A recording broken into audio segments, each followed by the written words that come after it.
ਸਤਿ ਸ੍ਰੀ ਅਕਾਲ। ਅੱਜ ਅਸੀਂ ਗੱਲ ਕਰ ਰਹੇ ਹਾਂ ਸਮਾਨ ਕੈਪੀਟਲ ਬਾਰੇ, ਜਿੱਥੇ ਇੱਕ ਬਹੁਤ ਵੱਡੀ ਖਬਰ ਸਾਹਮਣੇ ਆਈ ਹੈ। ਸੁਪਰੀਮ ਕੋਰਟ ਦੇ ਇੱਕ ਫੈਸਲੇ ਨੇ ਪਿਛਲੇ 6 ਸਾਲਾਂ ਤੋਂ ਚੱਲ ਰਹੀ ਕਾਨੂੰਨੀ ਲੜਾਈ ਨੂੰ ਇੱਕ ਨਵਾਂ ਹੀ ਮੋੜ ਦੇ ਦਿੱਤਾ ਹੈ। ਤਾਂ ਆਓ ਜ਼ਰਾ ਡੂੰਘਾਈ ਨਾਲ ਦੇਖੀਏ ਕਿ ਇਸ ਦਾ ਕੰਪਨੀ ਲਈ ਅਸਲ ਵਿੱਚ ਮਤਲਬ ਕੀ ਹੈ। ਠੀਕ ਹੈ, ਤਾਂ ਅਸੀਂ ਇਸ ਪੂਰੀ ਕਹਾਣੀ ਨੂੰ ਕਿਵੇਂ ਸਮਝਾਂਗੇ? ਸਭ ਤੋਂ ਪਹਿਲਾਂ ਗੱਲ ਕਰਾਂਗੇ ਉਸ ਵੱਡੀ ਖਬਰ ਦੀ, ਸੁਪਰੀਮ ਕੋਰਟ ਦੇ ਫੈਸਲੇ ਦੀ। ਫਿਰ ਥੋੜਾ ਪਿੱਛੇ ਜਾ ਕੇ ਦੇਖਾਂਗੇ ਕਿ ਇਹ ਸਾਰਾ ਮਾਮਲਾ ਸ਼ੁਰੂ ਕਿੱਥੋਂ ਹੋਇਆ ਸੀ। ਉਸ ਤੋਂ ਬਾਅਦ ਨਜ਼ਰ ਮਾਰਾਂਗੇ ਕੰਪਨੀ ਦੇ ਫਾਈਨੈਂਸ਼ੀਅਲਸ ਦੇ, ਕੀ ਕੰਪਨੀ ਪੈਸਾ ਕਮਾ ਰਹੀ ਹੈ, ਅਤੇ ਅਖੀਰ ਵਿੱਚ ਦੇਖਾਂਗੇ ਕਿ ਸਟਾਕ ਦਾ ਚਾਰਟ ਸਾਨੂੰ ਕੀ ਇਸ਼ਾਰਾ ਦੇ ਰਿਹਾ ਹੈ। ਤਾਂ ਸ਼ੁਰੂ ਕਰਦੇ ਹਾਂ ਸਭ ਤੋਂ ਵੱਡੀ ਖਬਰ ਨਾਲ, ਜੋ ਸਿੱਧੀ ਸੁਪਰੀਮ ਕੋਰਟ ਤੋਂ ਆਈ ਹੈ। ਦੇਖੋ, 6 ਸਾਲ ਬਹੁਤ ਲੰਬਾ ਸਮਾਂ ਹੁੰਦਾ ਹੈ, ਅਤੇ ਇੰਨੇ ਸਾਲਾਂ ਬਾਅਦ ਅਦਾਲਤ ਨੇ ਕੁਝ ਇਹੋ ਜਿਹਾ ਕਿਹਾ ਹੈ ਜਿਸ ਨੇ ਸਮਾਨ ਕੈਪੀਟਲ ਨੂੰ ਇੱਕ ਤਰ੍ਹਾਂ ਨਾਲ ਬਹੁਤ ਵੱਡੀ ਰਾਹਤ ਦਿੱਤੀ ਹੈ। ਅਤੇ ਇਹ ਨੇ ਉਹ ਸ਼ਬਦ ਸਿੱਧੇ ਸੁਪਰੀਮ ਕੋਰਟ ਦੇ। ਅਸੀਂ ਸਮਾਨ ਕੈਪੀਟਲ ਲਿਮਿਟਡ ਵਿਰੁੱਧ ਕੋਈ ਰਾਏ ਪ੍ਰਗਟ ਨਹੀਂ ਕੀਤੀ ਹੈ। ਇਹ ਲਾਈਨ ਬਹੁਤ ਹੀ ਜ਼ਿਆਦਾ ਮਹੱਤਵਪੂਰਨ ਹੈ, ਯਾਨੀ ਦੇਸ਼ ਦੀ ਸਭ ਤੋਂ ਵੱਡੀ ਅਦਾਲਤ ਸਾਫ਼-ਸਾਫ਼ ਕਹਿ ਰਹੀ ਹੈ ਕਿ ਉਹਨਾਂ ਨੂੰ ਕੰਪਨੀ ਦੇ ਖਿਲਾਫ ਕੁਝ ਵੀ ਗਲਤ ਨਹੀਂ ਮਿਲਿਆ। ਇਹ ਇੱਕ ਬਹੁਤ ਵੱਡੀ ਕਲੀਨ ਚਿੱਟ ਹੈ ਜਿਸ ਨਾਲ ਕੰਪਨੀ ਤੇ ਲੱਗੇ ਸਾਰੇ ਦਾਗ ਧੁੱਲ ਜਾਂਦੇ ਨੇ। ਸੋਚ ਕੇ ਦੇਖੋ, ਪੂਰੇ 6 ਸਾਲ ਇੱਕ ਪੂਰੀ ਕੰਪਨੀ ਤੇ ਇੱਕ ਕਾਨੂੰਨੀ ਤਲਵਾਰ ਲਟਕਦੀ ਰਹੀ। ਹਰ ਫੈਸਲੇ ਤੇ, ਹਰ ਪਲਾਨ ਤੇ ਇਸ ਕੇਸ ਦਾ ਪਰਛਾਵਾਂ ਸੀ। ਪਰ ਅਦਾਲਤ ਦੇ ਇਸ ਇੱਕ ਬਿਆਨ ਨੇ ਉਸ ਸਾਰੇ ਬੋਝ ਨੂੰ ਹਟਾ ਦਿੱਤਾ ਹੈ। ਇਹ ਕੰਪਨੀ ਲਈ ਸੱਚਮੁੱਚ ਇੱਕ ਨਵੇਂ ਸਫ਼ਰ ਦੀ ਸ਼ੁਰੂਆਤ ਹੈ। ਪਰ ਇਹ ਸਮਝਣ ਲਈ ਕਿ ਇਹ ਰਾਹਤ ਇੰਨੀ ਵੱਡੀ ਕਿਉਂ ਹੈ, ਸਾਨੂੰ ਥੋੜਾ ਪਿੱਛੇ ਜਾਣਾ ਪਵੇਗਾ। ਆਖਿਰ ਇਹ ਸਾਰਾ ਮਾਮਲਾ ਸ਼ੁਰੂ ਕਿਵੇਂ ਹੋਇਆ ਸੀ? ਕੰਪਨੀ ਤੇ ਦੋਸ਼ ਲੱਗੇ ਕੀ ਸਨ? ਤਾਂ ਇਹ ਦੇਖੋ, ਇਹ ਸਫ਼ਰ ਕਿੰਨਾ ਲੰਬਾ ਤੇ ਉਲਝਿਆ ਹੋਇਆ ਰਿਹਾ ਹੈ।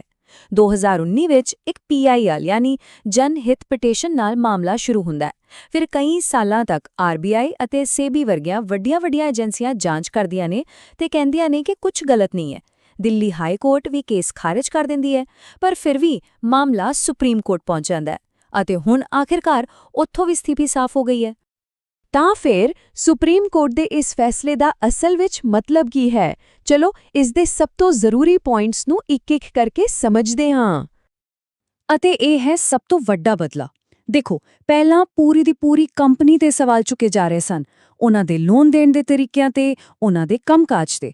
ਪਰ ਹੁਣ ਅਦਾਲਤ ਨੇ ਫੋਕਸ ਪੂਰੀ ਤਰ੍ਹਾਂ ਬਦਲ ਦਿੱਤਾ ਹੈ।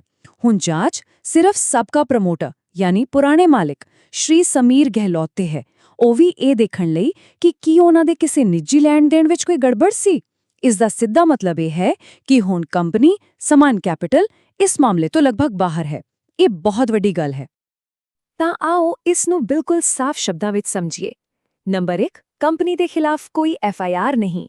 ਨੰਬਰ 2, ਕੰਪਨੀ ਦੇ ਖਿਲਾਫ ਕੋਈ ਜਾਂਚ ਨਹੀਂ ਚੱਲ ਰਹੀ। ਨੰਬਰ 3, ਜਿਨ੍ਹਾਂ 5 ਲੋਨ ਖਾਤਿਆਂ ਤੇ ਵਿਵਾਦ ਸੀ, ਉਹ ਸਾਰੇ 2019 ਤੋਂ ਹੀ ਨਿਲ ਹਨ, ਯਾਨੀ ਪੂਰੇ ਪੈਸੇ ਵਾਪਸ ਆ ਚੁੱਕੇ ਹਨ। ਅਤੇ ਸਭ ਤੋਂ ਵੱਡੀ ਗੱਲ, SCL ਹੁਣ ਇੱਕ ਪ੍ਰੋਫੈਸ਼ਨਲੀ ਮੈਨੇਜਡ ਕੰਪਨੀ ਹੈ, ਜਿਸ ਦਾ ਕੋਈ ਇੱਕ ਪ੍ਰਮੋਟਰ ਨਹੀਂ ਹੈ, ਕਿਉਂਕਿ ਪੁਰਾਣੇ ਪ੍ਰਮੋਟਰ ਤਾਂ 2023 ਵਿੱਚ ਹੀ ਆਪਣਾ ਸਾਰਾ ਹਿੱਸਾ ਵੇਚ ਕੇ ਬਾਹਰ ਹੋ ਗਏ ਸਨ। ਮਤਲਬ ਕੰਪਨੀ ਲਈ ਇੱਕ ਪੂਰੀ ਤਰ੍ਹਾਂ ਨਵੀਂ ਸ਼ੁਰੂਆਤ। ਠੀਕ ਹੈ, ਕਾਨੂੰਨੀ ਪੱਖ ਤੋਂ ਤਾਂ ਕੰਪਨੀ ਨੂੰ ਬਹੁਤ ਵੱਡੀ ਰਾਹਤ ਮਿਲੀ ਹੈ, ਪਰ ਸਵਾਲ ਇਹ ਹੈ ਕਿ ਕੀ ਕੰਪਨੀ ਦੀ ਵਿੱਤੀ ਹਾਲਤ ਵੀ ਠੀਕ ਹੋ ਰਹੀ ਹੈ? ਕੀ ਕੰਪਨੀ ਪੈਸੇ ਬਣਾ ਰਹੀ ਹੈ?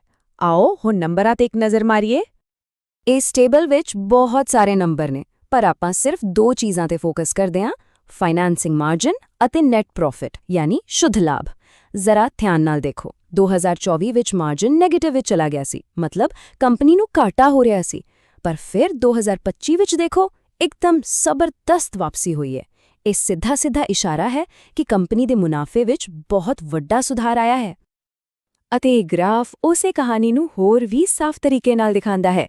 2024 ਵਿੱਚ -26% ਦੀ ਡੂੰਘੀ ਗਿਰਾਵਟ ਅਤੇ ਫਿਰ ਅਗਲੇ ਹੀ ਸਾਲ 21% ਦੀ ਛਾਲ। ਇਸ ਨੂੰ ਕਹਿੰਦੇ ਨੇ V-ਸ਼ੇਪ ਰਿਕਵਰੀ। ਜਿੰਨੀ ਤੇਜ਼ੀ ਨਾਲ ਗਿਰਾਵਟ ਆਈ, ਉਸ ਤੋਂ ਵੀ ਤੇਜ਼ੀ ਨਾਲ ਕੰਪਨੀ ਨੇ ਵਾਪਸੀ ਕੀਤੀ ਹੈ। ਇਹ ਕੰਪਨੀ ਦੀ ਮਜ਼ਬੂਤੀ ਨੂੰ ਦਰਸਾਉਂਦਾ ਹੈ। ਠੀਕ ਹੈ, ਤਾਂ ਕਾਨੂੰਨੀ ਮਾਮਲੇ ਸੁਲਝ ਗਏ, ਕੰਪਨੀ ਦੇ ਨੰਬਰ ਵੀ ਸੁਧਰ ਰਹੇ ਨੇ, ਪਰ ਕੀ ਬਾਜ਼ਾਰ ਇਸ ਤੇ ਯਕੀਨ ਕਰ ਰਿਹਾ ਹੈ? ਨਿਵੇਸ਼ਕ ਕੀ ਸੋਚ ਰਹੇ ਨੇ? ਇਸ ਦਾ ਜਵਾਬ ਸਾਨੂੰ ਮਿਲ ਸਕਦਾ ਹੈ ਸਟਾਕ ਦੇ ਚਾਰਟ ਤੋਂ। ਚਲੋ ਇੱਕ ਨਜ਼ਰ ਉਸ ਤੇ ਮਾਰਦੇ ਹਾਂ। ਜਦੋਂ ਅਸੀਂ ਇਸ ਚਾਰਟ ਨੂੰ ਦੇਖਦੇ ਹਾਂ ਤਾਂ ਇੱਕ ਬੜਾ ਦਿਲਚਸਪ ਪੈਟਰਨ ਨਜ਼ਰ ਆਉਂਦਾ ਹੈ। ਦੇਖੋ, ਪਹਿਲਾਂ ਕੀਮਤ ਹੇਠਾਂ ਜਾ ਕੇ ਇੱਕ ਕੱਪ ਵਰਗਾ ਆਕਾਰ ਬਣਾਉਂਦੀ ਹੈ ਤੇ ਫਿਰ ਥੋੜਾ ਜਿਹਾ ਹੇਠਾਂ ਆ ਕੇ ਇੱਕ ਹੈਂਡਲ ਵਰਗਾ।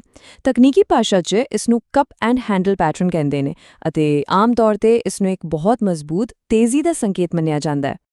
ਤਾਂ ਇਸ ਪੈਟਰਨ ਦਾ ਮਤਲਬ ਕੀ ਹੈ?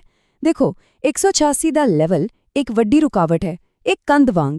ਜੇਕਰ ਸਟਾਕ ਇਸ ਕੰਧ ਨੂੰ ਤੋੜ ਕੇ ਉੱਪਰ ਨਿਕਲ ਜਾਂਦਾ ਹੈ ਤਾਂ ਤਕਨੀਕੀ ਵਿਸ਼ਲੇਸ਼ਣ ਦੇ ਹਿਸਾਬ ਨਾਲ ਅਗਲਾ ਟਾਰਗੇਟ 290 ਦੇ ਆਸ-ਪਾਸ ਹੋ ਸਕਦਾ ਹੈ। ਯਾਨੀ ਇਹ ਚਾਰਟ ਸਾਨੂੰ ਦੱਸ ਰਿਹਾ ਹੈ ਕਿ ਇੱਕ ਵੱਡੀ ਮੂਵਮੈਂਟ ਲਈ ਸਟੇਜ ਤਿਆਰ ਹੋ ਰਹੀ ਹੈ। ਪਰ ਕਹਾਣੀ ਇੱਥੇ ਹੀ ਖਤਮ ਨਹੀਂ ਹੁੰਦੀ। ਇੱਕ ਹੋਰ ਬਹੁਤ ਵੱਡੀ ਖਬਰ ਹੈ ਜੋ ਆਉਣ ਵਾਲੇ ਸਮੇਂ ਵਿੱਚ ਸਭ ਕੁਝ ਬਦਲ ਸਕਦੀ ਹੈ। ਉਹ ਹੈ IHC ਦਾ ਨਵੇਂ ਪ੍ਰਮੋਟਰ ਦੇ ਤੌਰ ਤੇ ਕੰਪਨੀ ਵਿੱਚ ਆਣਾ। ਜੇਕਰ ਇਹ ਸੌਦਾ ਸਿਰੇ ਚੜ੍ਹ ਜਾਂਦਾ ਹੈ ਤਾਂ ਇਹ ਸਮਾਨ ਕੈਪੀਟਲ ਲਈ ਇੱਕ ਬਿਲਕੁਲ ਨਵੇਂ ਦੌਰ ਦੀ ਸ਼ੁਰੂਆਤ ਹੋਵੇਗੀ। ਤਾਂ ਆਓ ਸਾਰੀ ਤਸਵੀਰ ਨੂੰ ਜੋੜ ਕੇ ਦੇਖੀਏ। ਕਾਨੂੰਨੀ ਮੁਸ਼ਕਲਾਂ ਦਾ ਅੰਤ, ਵਿੱਤੀ ਹਾਲਤ ਵਿੱਚ ਜ਼ਬਰਦਸਤ ਸੁਧਾਰ, ਚਾਰਟ ਤੇ ਇੱਕ ਮਜ਼ਬੂਤ ਪੈਟਰਨ ਅਤੇ ਇੱਕ ਨਵੇਂ ਤਾਕਤਵਰ ਪ੍ਰਮੋਟਰ ਦੀ ਆਮਦ ਦੀ ਸੰਭਾਵਨਾ। ਹੁਣ ਸਵਾਲ ਇਹ ਨਹੀਂ ਹੈ ਕਿ ਕੀ ਇਹ ਇੱਕ ਟਰਨਿੰਗ ਪੁਆਇੰਟ ਹੈ, ਸਵਾਲ ਇਹ ਹੈ ਕਿ ਇਹ ਮੋੜ ਕੰਪਨੀ ਨੂੰ ਕਿੰਨੀ ਉੱਚਾਈ ਤੇ ਲੈ ਕੇ ਜਾਵੇਗਾ। ਖੈਰ, ਇਹ ਤਾਂ ਆਉਣ ਵਾਲਾ ਸਮਾਂ ਹੀ ਦੱਸੇਗਾ।